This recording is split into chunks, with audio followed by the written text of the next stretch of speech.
Nunca olvidaré esa noche. Era la víspera de mi cumpleaños número 61, y la casa estaba tan silenciosa que podía escuchar mi propio corazón latiendo. Me dormí tarde, repasando en mi mente los recuerdos de otros cumpleaños, los abrazos que ya no estaban, la voz de mi esposo Luis, que hace 5 años había partido para siempre. A veces me parecía escucharlo todavía, sobre todo cuando el viento golpeaba las ventanas o el reloj del comedor marcaba la medianoche. Pero aquella noche no fue un eco, fue él. Lo vi en mi sueño con una claridad que me heló el alma. Estaba de pie junto a la cama, con la misma ropa que llevaba el día que murió, su camisa azul de trabajo, las mangas arremangadas y ese olor a tabaco dulce que siempre lo acompañaba. Tenía el rostro serio, pero su mirada era más triste que temerosa. Me dijo con voz firme, sin gritar, como quien da una orden que no admite réplica: «Beatriz, sal de la casa antes del amanecer». Intenté hablar, pero mi voz no salía. Él se inclinó un poco, acercando su mano a mi rostro. Sentí el frío de sus dedos y un escalofrío me recorrió el cuerpo. «Hazme caso», insistió. «Antes de que amanezca, sal». Desperté de golpe. El corazón me martillaba el pecho. La habitación estaba en penumbra. El reloj marcaba las 3:47 de la madrugada. El aire olía a gas, o tal vez era mi imaginación. Me senté en la cama y vi algo que me dejó sin respiración. Una sombra junto a la puerta, con la forma exacta de un hombre. Parpadeé y desapareció. Por un momento pensé que estaba soñando despierta, que la soledad me estaba jugando una mala pasada. Pero entonces recordé las palabras de Luis, antes del amanecer. Me puse el abrigo, tomé mi bolso y salí. No encendí las luces. Caminé descalza por el pasillo, con el alma en vilo. Al abrir la puerta, el viento de la madrugada me cortó la piel. El barrio entero dormía. El cielo era una manta oscura sin luna, y solo el canto lejano de un gallo rompía el silencio. Me senté en el banco del jardín, abrazándome las rodillas, esperando que amaneciera. Pero antes de continuar, quiero hacerte una invitación muy especial. Suscríbete al canal y deja tu me gusta. Esto me ayuda a ver que me apoyas y disfrutas de mis historias. Y comenta aquí abajo desde qué ciudad nos estás viendo. Ahora continuemos. El frío se metía por mis huesos. Quise volver a entrar varias veces, pero algo me lo impedía. No miedo, instinto. Eran casi las 5:30 cuando el primer rayo de luz asomó entre los tejados. El amanecer tiñó el cielo de un naranja tenue, y justo entonces un sonido me estremeció. Un estallido seco, fuerte, desgarrador. El vidrio de las ventanas vibró. Giré la cabeza y vi mi casa envuelta en fuego. El humo salía por las rendijas del techo. El aire se llenó de un olor insoportable a gas y madera quemada. Corrí, gritando el nombre de mi esposo, aunque sabía que no estaba. El fuego rugía, devorando el lugar que había sido mi vida durante 30 años. Los vecinos salieron corriendo, algunos con cubetas de agua, otros llamando a los bomberos. Yo solo podía mirar, paralizada, mientras las llamas se reflejaban en mis lágrimas. Una vecina me sujetó los hombros. «Beatriz, estás viva. Dios mío, estás viva». Yo no podía responder. Mis piernas temblaban. El fuego crepitaba como si tuviera voz, como si dijera mi nombre una y otra vez.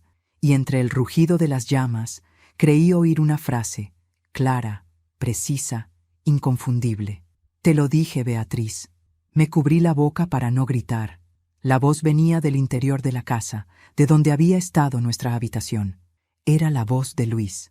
Los bomberos llegaron minutos después, pero el daño ya estaba hecho. Las paredes se desplomaron, los muebles ardían como recuerdos imposibles de salvar. Todo lo que había construido con mi esposo se consumía frente a mis ojos. El calor era tan intenso que tuve que retroceder. Uno de los bomberos se me acercó. «Señora, ¿usted vivía aquí sola?». Asentí. Tuvo suerte de salir a tiempo. Si hubiera estado adentro, su voz se apagó. No hacía falta que terminara la frase. Luis me había salvado la vida. Otra vez. Cuando el fuego se apagó, el amanecer era completo. Los rayos del sol iluminaban los restos humeantes, y por un momento, entre las cenizas, creí ver una silueta de pie, inmóvil, mirando hacia mí. Era él, Luis, con la misma camisa azul, la misma mirada triste. Sonrió levemente, y se desvaneció entre el humo. Me arrodillé en la tierra, temblando. No lloré, aún no. Solo sentí un hueco profundo, como si me hubieran arrancado de golpe los últimos años de mi vida. Y mientras los bomberos trabajaban, una idea comenzó a crecer en mi mente. Eso no había sido un accidente. El fuego había empezado en la cocina, pero el gas no se deja abierto solo. Yo había revisado todo antes de dormir, y recordé algo más. La tarde anterior, mi hijo Martín había pasado por la casa con su esposa Laura, solo para saludar. Habían estado en la cocina. Martín dijo que quería arreglar una llave del horno. Laura, mientras tanto, me hablaba con esa sonrisa falsa que siempre me heló la sangre.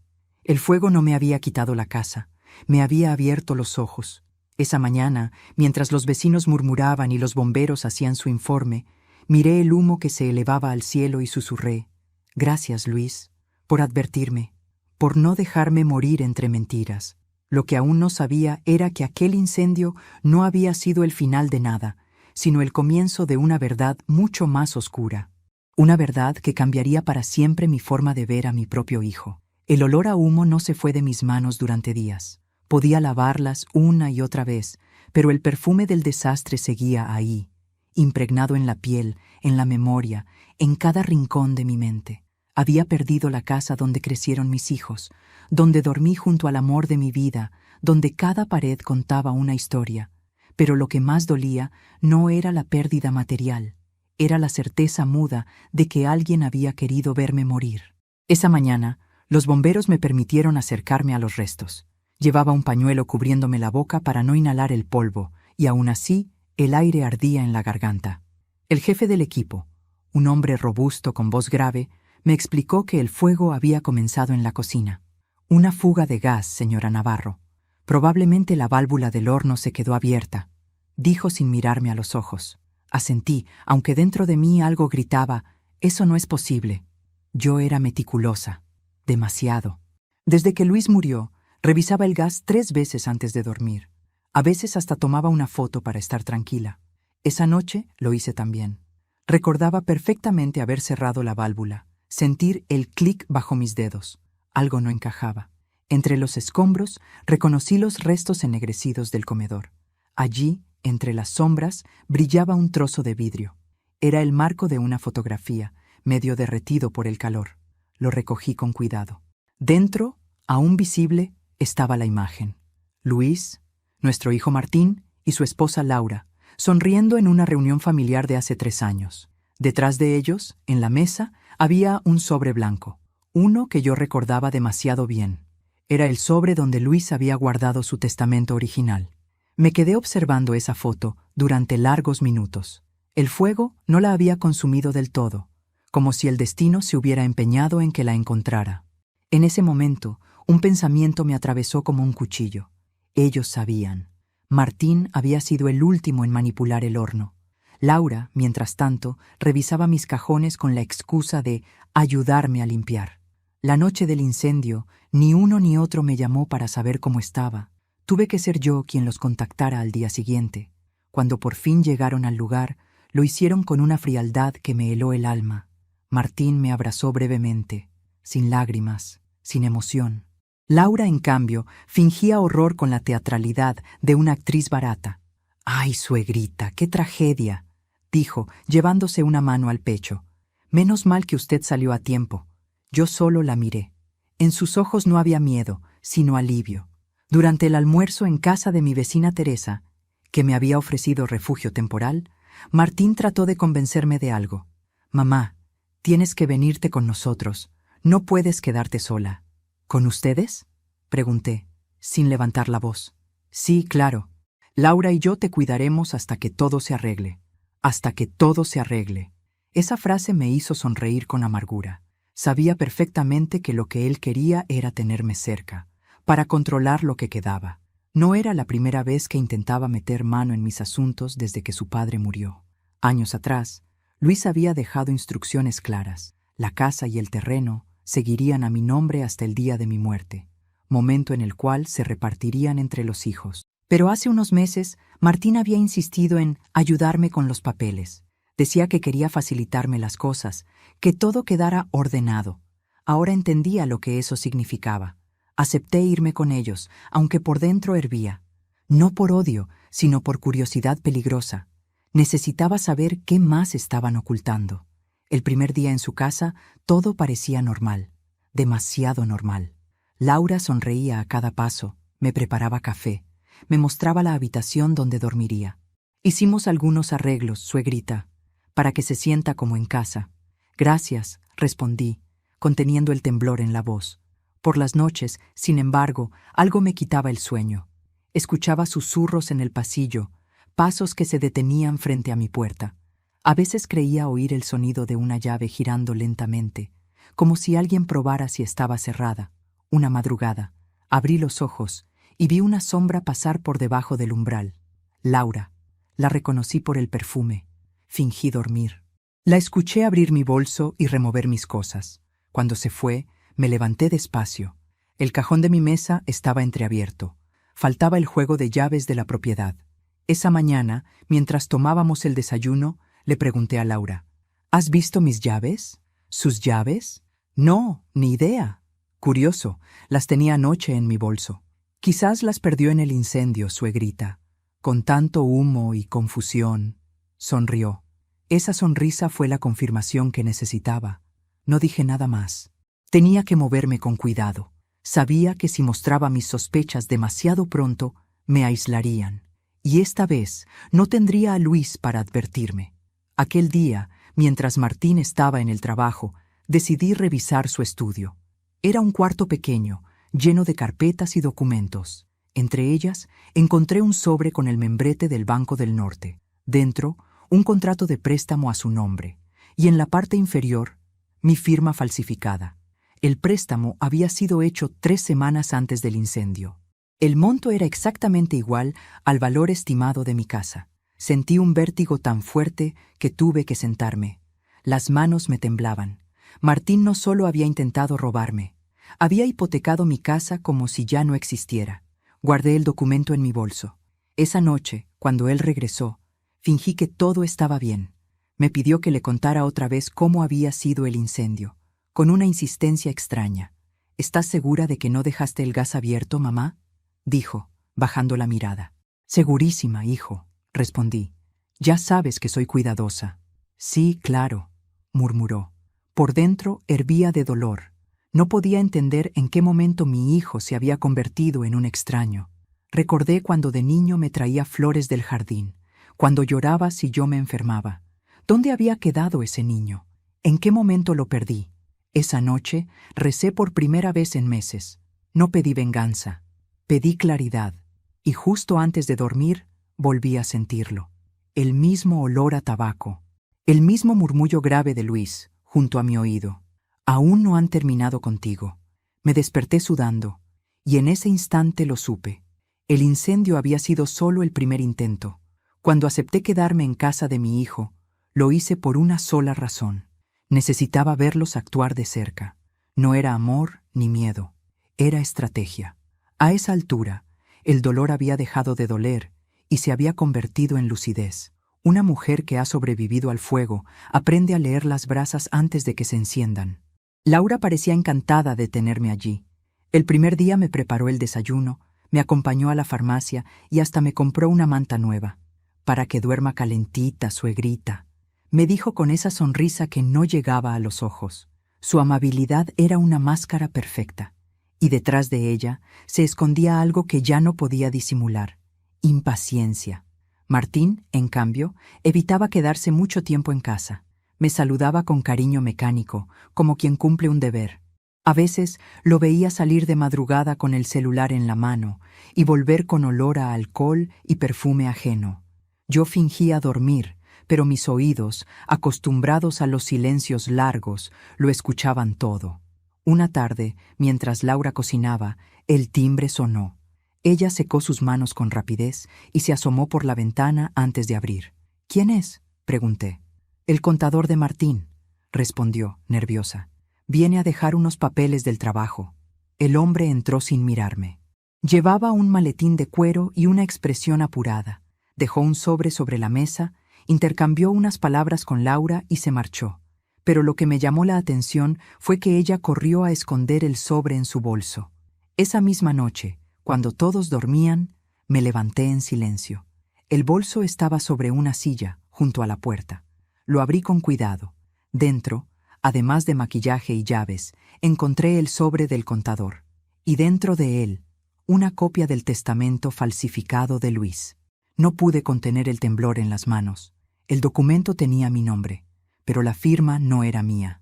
La letra era torpe, insegura, casi infantil. Decía que la casa y el terreno pasaban directamente a Martín tras mi fallecimiento, accidental o natural. Accidental. Esa palabra se me quedó grabada en la piel como una quemadura. Guardé el sobre donde lo encontré, y esa noche no dormí. A la mañana siguiente, Laura entró en mi habitación sin tocar la puerta. «Suegrita, ¿durmió bien?», preguntó con su tono empalagoso. «Sí, hija, como un ángel. Ay, me alegra. Porque anoche escuché ruidos en el pasillo. Pensé que se había levantado. Debió ser el viento», mentí. Sus ojos me recorrieron como los de un gato observando a su presa. «Debe cuidarse, suegrita. Una caída a su edad puede ser fatal». Me sonrió dándose la vuelta, y por un instante juro que vi en su expresión la sombra del mal. Martín, en cambio, parecía cada vez más distante. Cuando intentaba hablarle de su padre, cambiaba de tema. Cuando le preguntaba por su trabajo, respondía con evasivas. Una noche, al regresar tarde, lo escuché discutir con Laura en la cocina. «Te dije que no era el momento», murmuraba él. «¿Y cuándo será, Martín?», respondía ella. «No podemos seguir esperando. Baja la voz, por Dios, que puede oírte». «¿Y qué?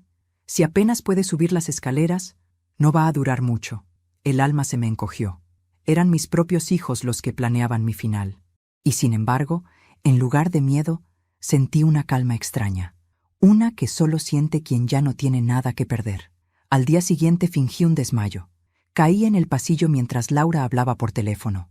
Su reacción fue instantánea. Corrió hacia mí, pero no para ayudarme. «¡Martín!», gritó. «¡Ven rápido!». Él bajó corriendo. Me tomó de los hombros, pálido. «Mamá, mamá, ¿me oye?». Abrí los ojos lentamente. «Solo fue un mareo, hijo. No te preocupes. El médico de la familia vino a revisarme». «Nada grave», dijo.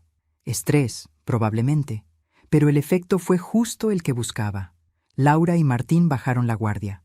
Comenzaron a hablar con menos cuidado, creyendo que estaba débil. Y así fue como supe lo que realmente tramaban. Una noche escuché la frase que me heló la sangre. Laura, en voz baja, dijo: «Si lo hacemos con gas otra vez, nadie sospechará». Martín respondió: «No, no podemos repetir eso. Esta vez tiene que parecer una caída». Me cubrí la boca para no gritar. Habían intentado matarme una vez, y planeaban hacerlo de nuevo. A la mañana siguiente, actué con la naturalidad de siempre. Sonreí, cociné y hasta les agradecí por cuidarme. Laura me abrazó con fingida ternura. «Qué suerte tenerla aquí, suegrita». «Sí», respondí con serenidad. «Y qué suerte tengo yo de estar viva». Ella rió, sin entender. Pero esa misma tarde recibí una visita inesperada. Era Ricardo, el abogado que había trabajado con mi esposo en la redacción de su testamento. «Señora Beatriz», me dijo en voz baja mirando a su alrededor, «necesito hablar con usted en privado». Laura se acercó enseguida. «¿Pasa algo?», preguntó. «Solo un asunto de papeles antiguos», respondí. «No te preocupes». Fuimos al jardín. Ricardo sacó un sobre de su maletín. «Este es el testamento original de su esposo». «¿Cómo lo consiguió?». «Pensé que se había perdido en el incendio. Lo tenía guardado en la notaría. Su hijo vino hace 2 meses con otro documento, pero algo me olió mal». Lo miré a los ojos. ¿Qué decía ese otro documento? Que usted había renunciado a todos sus bienes por voluntad propia. Tuve que cerrar los ojos para no llorar. Luis me había advertido desde el otro lado y ahora entendía por qué. Ellos no solo querían mi dinero, querían borrar mi nombre. Esa noche guardé el testamento original bajo mi colchón. Dormí poco, pero no con miedo. Por primera vez en semanas, dormí con un propósito. Sabía que la batalla apenas comenzaba, y esta vez no pensaba huir. Antes de cerrar los ojos, volví a oler el tabaco de Luis. «Tranquila, Beatriz», escuché su voz, clara, cerca. Ya no estás sola. Sonreí en la oscuridad, porque lo sabía. El fuego que una vez casi me mata ahora ardía dentro de mí, y no se apagaría hasta que la verdad saliera a la luz. No hay silencio más pesado que el de una casa donde todos mienten. Durante el día, las voces llenan los pasillos, las risas suenan forzadas, los cubiertos chocan sobre la mesa, pero en la noche, cuando las luces se apagan y el aire se vuelve denso, la verdad camina descalza. Ya no dormía profundamente, mi cuerpo reposaba, pero mis oídos permanecían atentos. Sabía distinguir cada ruido, el crujido del piso, el suspiro de las cortinas moviéndose, el murmullo de la nevera. Y entre todos esos sonidos, uno comenzó a repetirse cada madrugada, el de pasos junto a mi puerta. Eran lentos, cuidadosos, como si alguien evitara hacer ruido. A veces se detenían frente a mi habitación durante minutos, y yo podía escuchar la respiración contenida del visitante. Sabía quién era. Laura. No la confronté. Al contrario, cada noche fingía dormir, dejando mi bolso al alcance de su curiosidad. Sabía que ella no podía resistir la tentación de revisar mis cosas. Una mente culpable siempre necesita comprobar si ha dejado algún cabo suelto. Durante el desayuno, su actuación era impecable. «Suegrita, le preparé avena con canela, como le gusta». «Gracias, hija», respondía yo con voz amable, mientras la observaba moverse. Cada gesto suyo era una obra de teatro. A veces me preguntaba si incluso su cariño por Martín era parte del guión. Él, por su parte, estaba cada vez más ausente. Dormía mal, bebía más, discutía con Laura a escondidas. Y cuando intentaba hablarme, su voz se quebraba a mitad de frase, como si una parte de él todavía sintiera vergüenza. Una noche, mientras cenábamos, Laura mencionó algo que me hizo bajar la mirada para disimular el temblor en mis manos. «Martín, amor, ¿ya hablaste con el abogado del seguro?», dijo, sirviéndole vino. «No ahora, Laura», respondió él, irritado. «Seguro, porque ese dinero no puede esperar», lo fulminó con los ojos, dándole a entender que yo no debía enterarme. Pasé los días en silencio, observando cada palabra, cada gesto, cada mentira, hasta que una tarde, mientras ellos salían a hacer unas diligencias, entré en su habitación. La puerta estaba entreabierta. Sobre la cómoda, un portarretratos con nuestra foto familiar. Luis, Martín, mi hija menor Clara, y yo sonriendo. Pero detrás del marco, cuidadosamente escondido, había una carpeta azul. La abrí. Dentro había copias de documentos notariales, recibos de pago y entre ellos un informe médico falsificado. Beatriz Navarro, insuficiencia cardíaca avanzada. La fecha era reciente. Mi nombre, mi edad, mi dirección. Pero yo jamás me había hecho ese examen. Me quedé helada. Aquello era parte del plan. Hacer creer que mi muerte sería natural. Guardé el documento, cerré la carpeta y la devolví a su sitio. No podía actuar todavía. Aún me faltaban pruebas y fuerza. Esa noche, al apagar la lámpara, sentí un olor familiar. Tabaco. El mismo aroma que siempre dejaba Luis cuando se sentaba junto a mí en las noches de insomnio. «No llores, Bea», susurró su voz, tan real que me erizó la piel. «El miedo ya no te pertenece». Cerré los ojos, dejando que las lágrimas corrieran sin ruido. Sabía que, de algún modo, él seguía acompañándome. A la mañana siguiente, decidí salir a caminar. Hacía semanas que no respiraba aire libre. Mientras recorría el parque del barrio, me encontré con Teresa, mi vecina de toda la vida. Al verme, me abrazó fuerte. «Beatriz, no sabes cómo recé por ti. Ese incendio fue cosa del demonio». «Sí», respondí, mirando al suelo. «Del demonio, con apellido». Ella me miró con sorpresa. Le pedí que no preguntara, pero sí que me ayudara con algo. Le entregué el sobre con el testamento original para que lo guardara en su casa, sin decirle nada a nadie. «Por favor, Teresa», le rogué. «Si algo me pasa, llévaselo directamente al notario Ricardo». Sus ojos se humedecieron. «¿Te están amenazando?» «Todavía no», dije, «pero lo harán». Cuando regresé a casa, Laura me esperaba en la sala. «¿Dónde estaba, suegrita?» «Caminando un poco. Necesitaba aire». «Debió avisar. Nos preocupamos». «¿De verdad?», pregunté sonriendo. No pensé que alguien aquí se preocupara por mí. Su sonrisa se desvaneció. En sus ojos vi un destello de irritación, apenas un segundo, pero suficiente para confirmar que sabía que algo estaba cambiando. Por la noche, fingí dolor en el pecho. Gemí lo justo para despertar a Martín. «Mamá, ¿qué pasa?», preguntó alarmado. «Nada, hijo, solo un poco de presión». Laura corrió a buscar un vaso de agua mientras yo observaba su rostro. No había miedo en ella, sino ansiedad contenida. «Deberíamos llevarla al hospital», dijo Martín. «No hace falta», respondí con serenidad. «Estoy bien». Y entonces, al verlos discutir, comprendí que su alianza empezaba a quebrarse. El peso de la culpa los estaba separando, y yo iba a aprovecharlo. Al día siguiente, me presenté en la notaría de Ricardo sin avisar. Llevaba el documento falsificado que había encontrado. Cuando lo comparó con el original, negó con la cabeza. «Esto es un delito grave, Beatriz. ¿Quiere proceder legalmente?» «Aún no», respondí. «Todavía no. ¿Por qué esperar? Porque quiero ver hasta dónde son capaces de llegar». Ricardo me miró con respeto, y quizás también con temor. Sabía que, detrás de mi voz tranquila, se estaba gestando algo más grande. Esa noche, Laura volvió a rondar mi puerta, pero esta vez, cuando giró el picaporte, yo ya estaba despierta. Esperé a que entrara. Ella se acercó a mi bolso y lo abrió con torpeza. Entonces, encendí la lámpara. «¿Buscas algo, Laura?». Se sobresaltó, el rostro lívido. «¡Ay, suegrita!». Me asustó. Venía a ver si necesitaba algo. A las 2 de la mañana. Qué atenta. Nos miramos en silencio. El aire era espeso, casi irrespirable. Yo no parpadeé. Ella tampoco. Durante ese minuto eterno, entendió que yo ya lo sabía todo. «Debería dormir, Laura», le dije por fin con voz baja. «Mañana será un día largo». «¿Por qué lo dice?». «Solo tengo el presentimiento». Se dio la vuelta y salió, sin decir más. Cerré la puerta con llave, apoyé la espalda en ella y respiré hondo. El miedo había desaparecido. En su lugar, había nacido una calma extraña, una calma que solo antecede a la tormenta. Y mientras el amanecer pintaba el cielo de gris, me prometí a mí misma que pronto terminaría todo. Ya no sería la mujer que huía del fuego, sería la que lo encendiera.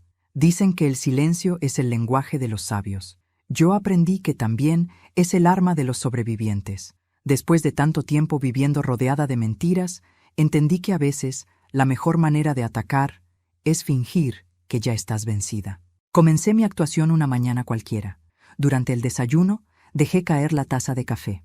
El líquido caliente me quemó la mano, pero no hice gesto alguno de dolor. Laura corrió hacia mí, fingiendo preocupación. «Suegrita, ¿qué le pasa?». «No lo sé, hija.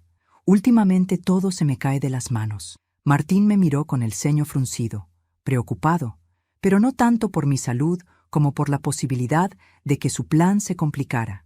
Yo bajé la cabeza, respiré hondo y tosí con dramatismo. Era el inicio de mi pequeño teatro. Durante los días siguientes empecé a fingir síntomas: mareos, debilidad, falta de apetito. Laura me acompañaba a cada paso, sonriente, servicial y cada vez más confiada. Me daba mis medicamentos, unas pastillas blancas que yo guardaba bajo la lengua, y luego tiraba al inodoro. No sabía qué eran, pero no necesitaba comprobarlo para entender que no eran vitaminas. Martín comenzó a ausentarse con más frecuencia. Me decía que tenía trabajo, pero lo veía llegar de madrugada, con el rostro tenso. La culpa lo estaba devorando, y yo solo tenía que esperar. Esa espera fue mi mejor aliada. Mientras ellos creían que mi mente se nublaba, yo reunía pruebas. Grabé sus conversaciones con un pequeño dispositivo escondido en mi bata. Guardé copias de los documentos falsificados. Y cuando tuve todo, escribí una carta con mi puño y letra, dirigida al notario Ricardo. Si algo me pasaba, él sabría exactamente qué hacer. Pero antes de continuar, dime aquí en los comentarios qué te está pareciendo esta historia hasta ahora y qué harías tú en mi lugar. No te vayas del video, porque lo que viene a continuación te pondrá la piel de gallina. Una tarde, mientras Laura hablaba por teléfono en el jardín, la escuché desde la ventana. «Sí, todo va bien. No tarda en caer. El médico dice que su corazón está débil». Pausa. «No, no sospecha nada. Créeme, cuando menos lo esperen, seremos libres. Libres». Esa palabra me revolvió el alma. ¿Libres de quién? ¿De mí? ¿De la mujer que les dio techo, comida, amor y el legado de su padre? No podía comprender en qué momento el amor se había transformado en codicia. Esa noche decidí que la hora había llegado. Preparé la casa con cuidado. En la mesa del comedor coloqué el retrato de Luis con una vela encendida frente a él.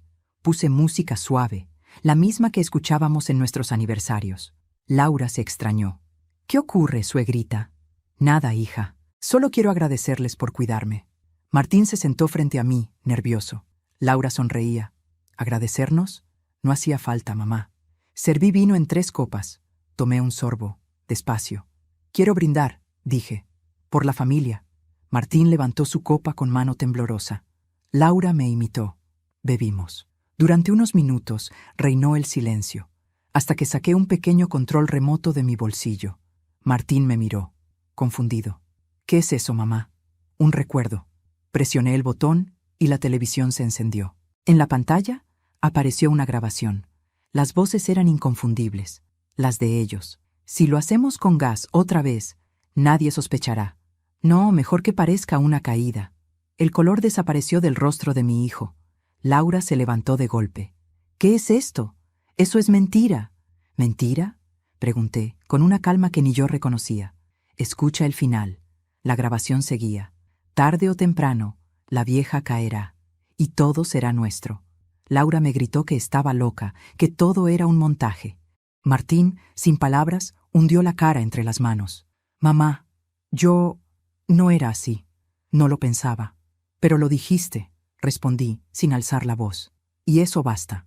Esa noche dormí profundamente por primera vez en meses. Al amanecer, escuché a Luis susurrar mi nombre en el viento. «Ya lo hiciste, Beatriz. Ya lo hiciste». Cuando desperté, Martín había desaparecido. Laura, con los ojos rojos, me miró con un odio silencioso. «No sabe lo que acaba de provocar, vieja». «Sí lo sé», le respondí. «Justicia». Llamé a Ricardo. Le conté todo. Y al mediodía, la policía tocó la puerta. Laura fue arrestada por intento de homicidio, falsificación y fraude. Martín se entregó 2 días después, incapaz de soportar el peso de la culpa. Cuando la casa quedó vacía, caminé hasta el retrato de Luis. «Perdóname por tardar tanto, amor», susurré, pero necesitaba hacerlo a mi manera. El fuego casi me mató, pero el silencio, ese sí me habría enterrado viva. A veces no hace falta gritar para hacer justicia. Basta con guardar el silencio el tiempo justo, hasta que el culpable hable solo. Y así lo hicieron. El día amaneció con un cielo limpio, sin una sola nube. Era raro, porque durante semanas el clima había estado gris, como si la ciudad entera reflejara mi duelo. Pero esa mañana, el sol entró por la ventana y se posó directamente sobre el retrato de Luis en la mesa del comedor. Me quedé mirándolo un largo rato. Su sonrisa parecía más viva que nunca, y por primera vez en mucho tiempo sentí que él estaba de regreso. No físicamente, claro, pero su presencia llenaba cada rincón de la casa. El aroma a tabaco, el leve crujido de las maderas, la sensación de compañía silenciosa. Era como si me acompañara en cada paso de mi plan, dándome la fuerza que me faltaba. Esa tarde preparé la mesa para una cena. No era una cena cualquiera. Era la última que compartiría con Martín y Laura. Encendí las velas, coloqué los platos antiguos de porcelana, los que Luis y yo usábamos solo en ocasiones especiales, y adorné el centro con flores blancas, las preferidas de mi esposo. Laura llegó primero, con su perfume fuerte y su sonrisa fingida. «¿Qué pasa ahora, suegrita? ¿Alguna celebración?» «Una cena familiar», respondí con calma. «Hace tiempo que no comemos los 3 juntos». «¡Qué detalle!», dijo, aunque sus ojos brillaban con desconfianza. Martín llegó minutos después, más delgado, con el rostro cansado. Me abrazó débilmente. «Mamá, no sé si esto sea buena idea». «Sí lo es», le aseguré. «Hoy necesitaremos hablar, todos». Mientras servía la comida, sentí una paz que me resultó extraña. Era el tipo de serenidad que solo llega cuando uno ya no tiene miedo. Luis me había enseñado eso, que la dignidad no se negocia, ni siquiera con los hijos. «Parece una cena de aniversario», dijo Laura, riendo con burla. «De algún modo lo es», respondí. Hoy se cumple un año desde que Luis murió. El silencio cayó sobre la mesa como una piedra. Martín dejó los cubiertos. Mamá, no sabía. Claro que no, dije. Nunca recuerdas las fechas importantes. Comimos en silencio unos minutos. La tensión era tan densa que podía cortarse con un cuchillo. Laura jugaba con su copa de vino. Martín la observaba, inquieto, sin saber qué esperar. Entonces hablé. He pensado mucho en el incendio. Los dos se tensaron. Fue un accidente, mamá, dijo Martín rápidamente. Sí, eso dijeron todos, pero hay algo que no encaja, continué. Yo revisé el gas esa noche. Lo cerré con mis propias manos. Laura rió, nerviosa. ¿Y qué insinúa, suegrita? ¿Que alguien quiso matarla? La miré a los ojos. No lo insinúo, Laura. Lo sé. El silencio que siguió fue interminable. Martín me observó con el rostro desencajado. Laura trató de disimular, pero su mirada la traicionó. No tiene pruebas, dijo, apretando los dientes. Al contrario, respondí. Las tengo todas. Y saqué una carpeta del cajón. Dentro estaban las grabaciones, las copias del préstamo falsificado, las fotos y el testamento original de Luis. Martín palideció. Laura se quedó inmóvil, con la copa a medio camino de la boca. No puede ser, susurró él. Lo es. Y todo está en manos del abogado y la policía, dije, con voz tranquila. Pero no los llamé para vengarme. Entonces, ¿por qué? Preguntó Martín, desesperado. Porque quiero que me miren a los ojos mientras les digo lo que hicieron. Me levanté despacio y tomé el retrato de Luis. ¿Recuerdan a este hombre? Pregunté. El que les dio todo. Martín bajó la cabeza. Laura seguía muda, con las manos temblorosas. Él confió en ustedes, continué. Y ustedes, en lugar de honrar su memoria, intentaron destruir lo poco que quedaba de mí. Martín se echó a llorar. Laura intentó levantarse, pero le temblaban las piernas. No entiendo, murmuró. ¿Cómo se enteró? Él me lo dijo, respondí. Ambos me miraron, confundidos. ¿Quién? Preguntó Martín. Luis. Papá está muerto, gritó Laura, fuera de sí. ¿Ah, sí? Entonces explícame cómo supe que debía salir de casa esa noche. El viento sopló con fuerza, y una de las velas se apagó. El aire se volvió helado. Laura se tapó los brazos. Martín miró alrededor, asustado. «Mamá, ¿qué está haciendo?» «Nada, hijo. Solo cerrando un ciclo». En ese momento, la puerta del comedor se abrió sola. Un golpe de aire frío cruzó la habitación, haciendo que las llamas de las velas titilaran. Nadie habló. Laura se llevó una mano al pecho. Martín se puso de pie. «Debe ser el viento», balbuceó. Yo sonreí. Sí, el viento o Luis. Miré al retrato, y por un segundo, juro que vi su sonrisa moverse, apenas perceptible. La sombra de su silueta pareció reflejarse sobre la pared. «Papá», susurró Martín, con la voz quebrada. «Sí, hijo», dije. «Escúchalo bien». Porque el viento, ese viento que parecía rugir desde el pasado, trajo un sonido que no era simple corriente de aire. Era un suspiro, un nombre, el de Martín. Laura rompió a llorar. Martín cayó de rodillas. Yo permanecí de pie, firme, serena. «No quiero verlos en prisión», dije, «pero sí quiero que vivan sabiendo lo que hicieron». Martín levantó la vista, con lágrimas. «Mamá, yo...» «No hables. No hay palabras que limpien una intención». El reloj marcó las 9. Apagué las velas una por una. Esta cena terminó. «¿Y ahora qué va a hacer?», preguntó Laura temblando. «Nada. El resto se encargará solo». Al día siguiente, la policía llegó por ellos. No porque yo los denunciara, sino porque Ricardo ya había entregado todo. Mi tarea había concluido. Esa noche me senté sola en el comedor. El viento seguía entrando por las rendijas. El olor a tabaco flotaba en el aire. Y de pronto lo sentí otra vez. Esa presencia cálida detrás de mí.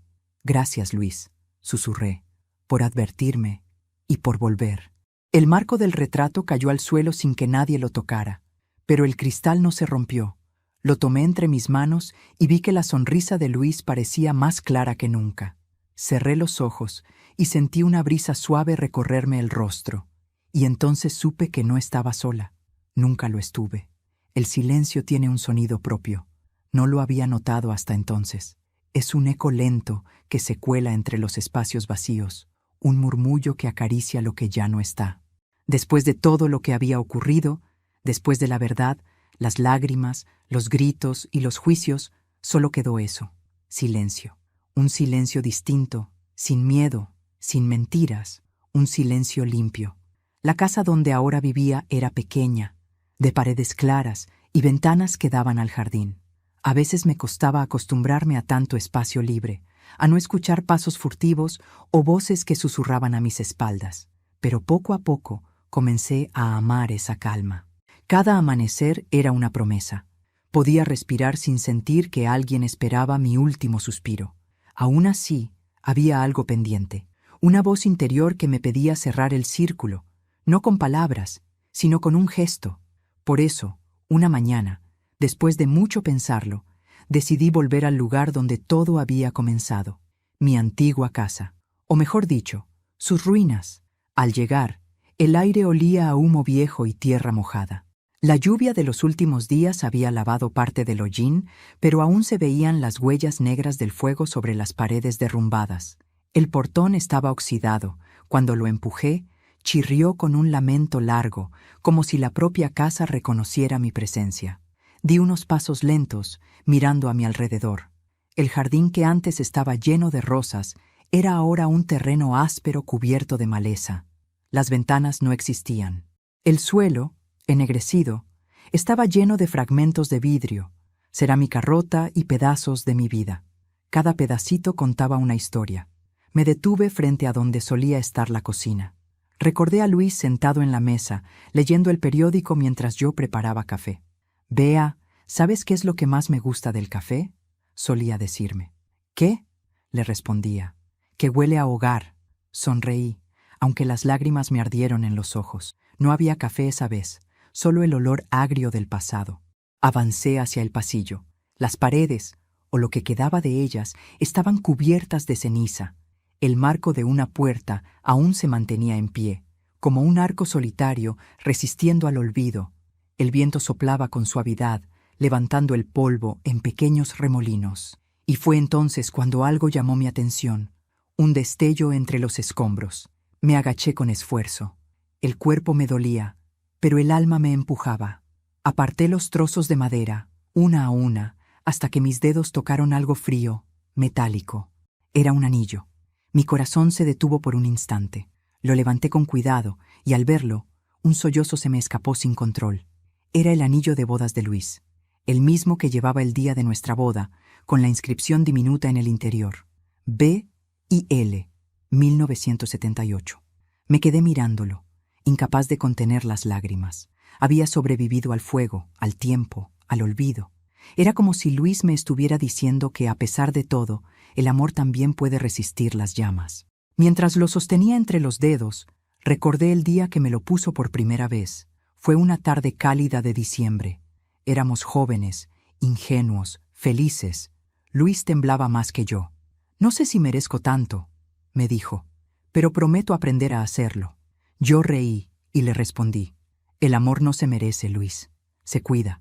Años después, en medio de todo lo que vivimos, esa frase volvió a mi mente una y otra vez. Y ahora, de pie entre las ruinas, entendí que habíamos cumplido. Nos habíamos cuidado incluso después de la muerte. Seguí caminando entre los restos, buscando, sin saber exactamente qué. Algo dentro de mí me decía que aún quedaba una verdad escondida. Y la encontré. Bajo una viga caída, casi enterrada, había una pequeña caja metálica. La saqué con las manos temblorosas. Estaba ennegrecida, abollada, pero cerrada. La abrí. Dentro había varios sobres y una carta. El sobre de arriba tenía mi nombre, Beatriz. Reconocí la letra inmediatamente, la de Luis. La misma que había llenado tantos mensajes y notas pequeñas pegadas al espejo. La misma que me escribía cuando discutíamos. «Te espero en la terraza. No me duermo sin tu perdón». El papel estaba amarillento, pero las palabras seguían ahí, intactas. «Beatriz, si estás leyendo esto, es porque la vida te llevó más lejos de lo que imaginamos. No tengas miedo. El miedo no te pertenece. El valor, sí. Si alguna vez el fuego toca tu vida, recuerda que el fuego purifica, no destruye. No permitas que nadie te robe la fe, ni siquiera los que amas, porque el amor verdadero no duele, enseña. Yo estaré contigo donde el viento se detenga y el silencio te abrace. Tu fuerza será mi paz. Mis lágrimas cayeron sobre la hoja, borrosas pero sinceras. Le hablé en voz baja, con el alma abierta. Ay, Luis, hasta en tu muerte me sigues guiando. Debajo de esa carta había otra más pequeña, envuelta con una cinta roja. Dentro, una llave antigua y una nota corta, casi un susurro escrito. Para cuando todo termine, te mereces volver a empezar. No entendí. La guardé en el bolsillo de mi abrigo, junto con el anillo. Sabía que en algún momento descubriría su propósito. Esa tarde, el abogado Ricardo me llamó. Su voz sonaba distinta, como si también guardara un secreto. Beatriz, hay algo que no le dije antes. ¿Qué ocurre? Luis dejó una cuenta a su nombre. ¿Una cuenta? Sí. En ella hay fondos y documentos que me pidió custodiar.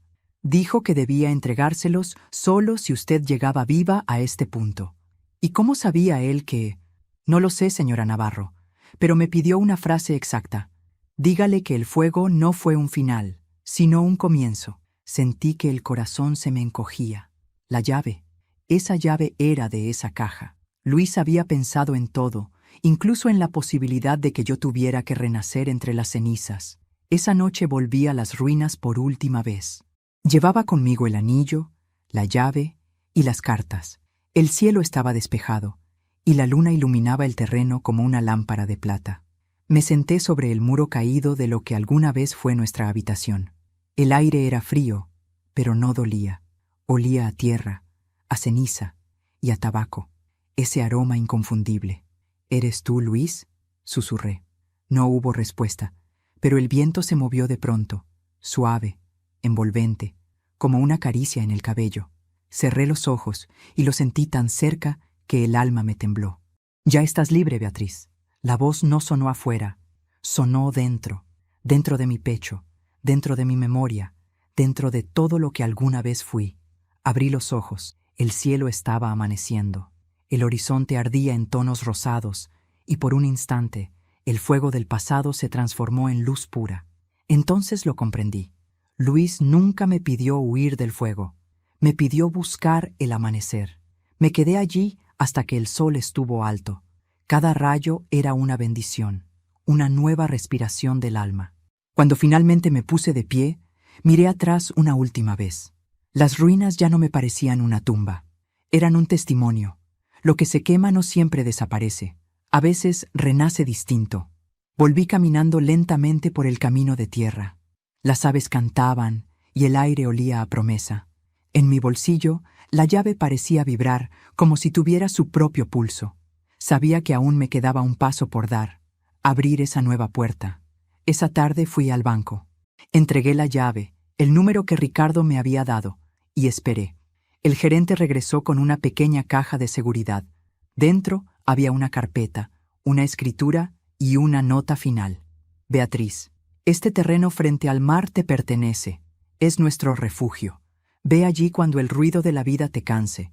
Allí empieza tu libertad. No pude contener el llanto.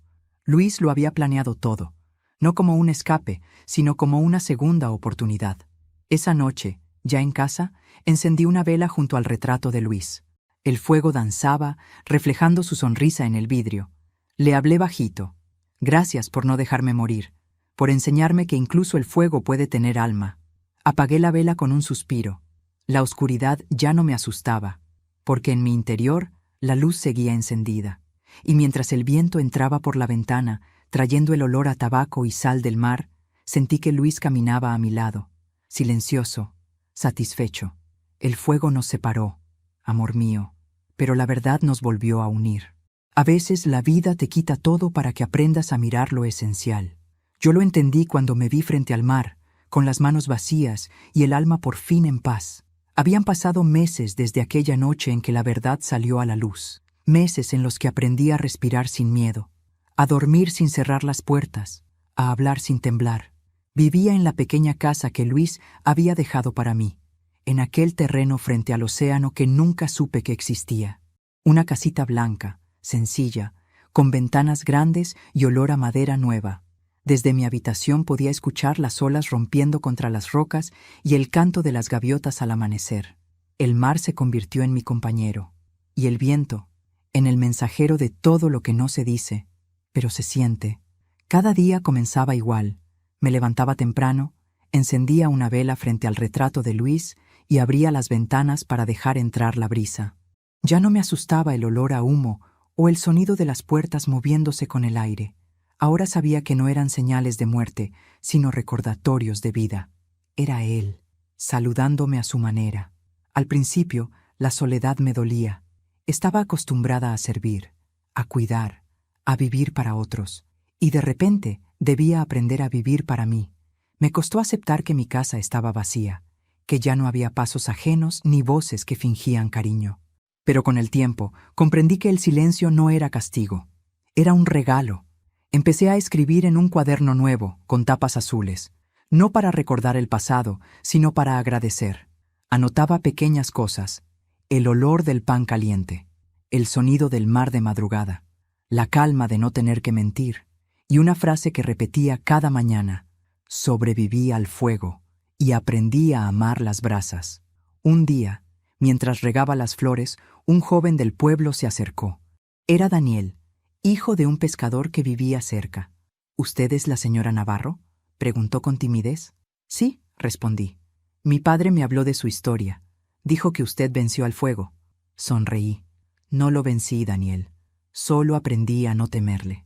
Desde entonces, el muchacho comenzó a visitarme a menudo. Me ayudaba con las compras, arreglaba cosas de la casa y se quedaba a charlar en las tardes.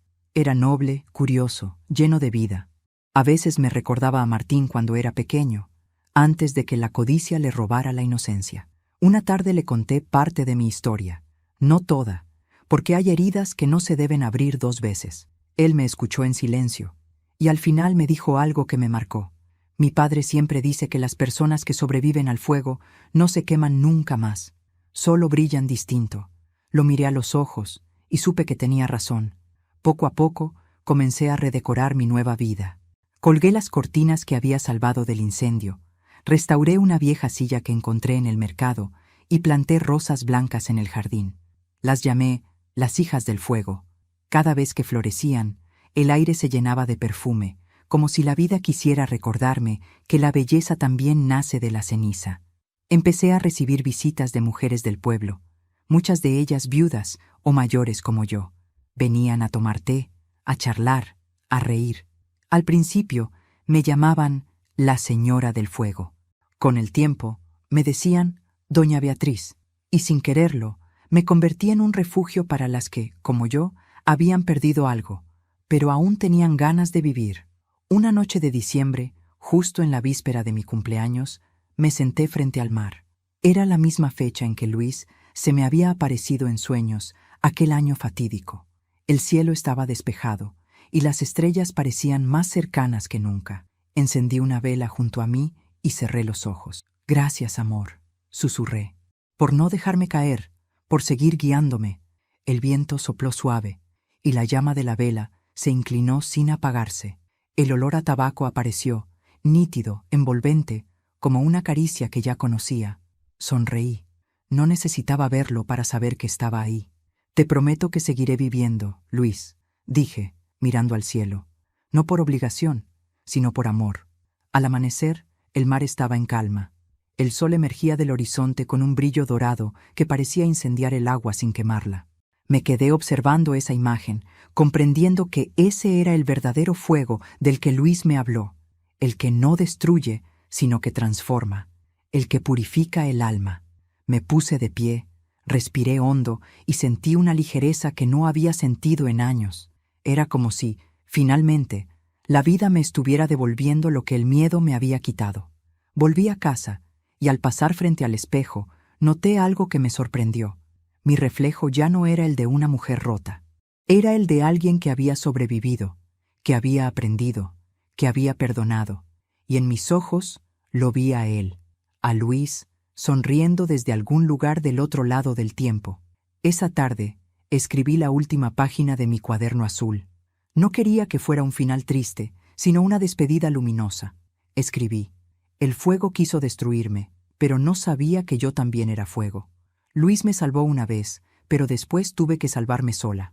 Y ahora, cuando el sol nace y el mar brilla, sé que seguimos caminando juntos, él en el cielo y yo en la tierra. Cerré el cuaderno, apagué la vela y me senté junto a la ventana. El viento trajo consigo el aroma de las rosas, y por un instante me pareció escuchar una voz lejana, serena, cálida. Te lo dije, Beatriz, el amanecer siempre llega después del fuego. Si esta historia tocó tu corazón, déjame un comentario contándome desde qué ciudad nos estás viendo y qué enseñanza te dejó la vida de Beatriz. Dale me gusta y suscríbete al canal para seguir compartiendo historias que nos recuerdan que el amor, la fe y la fortaleza nunca se apagan, porque incluso cuando el mundo arde, siempre hay un amanecer esperándonos.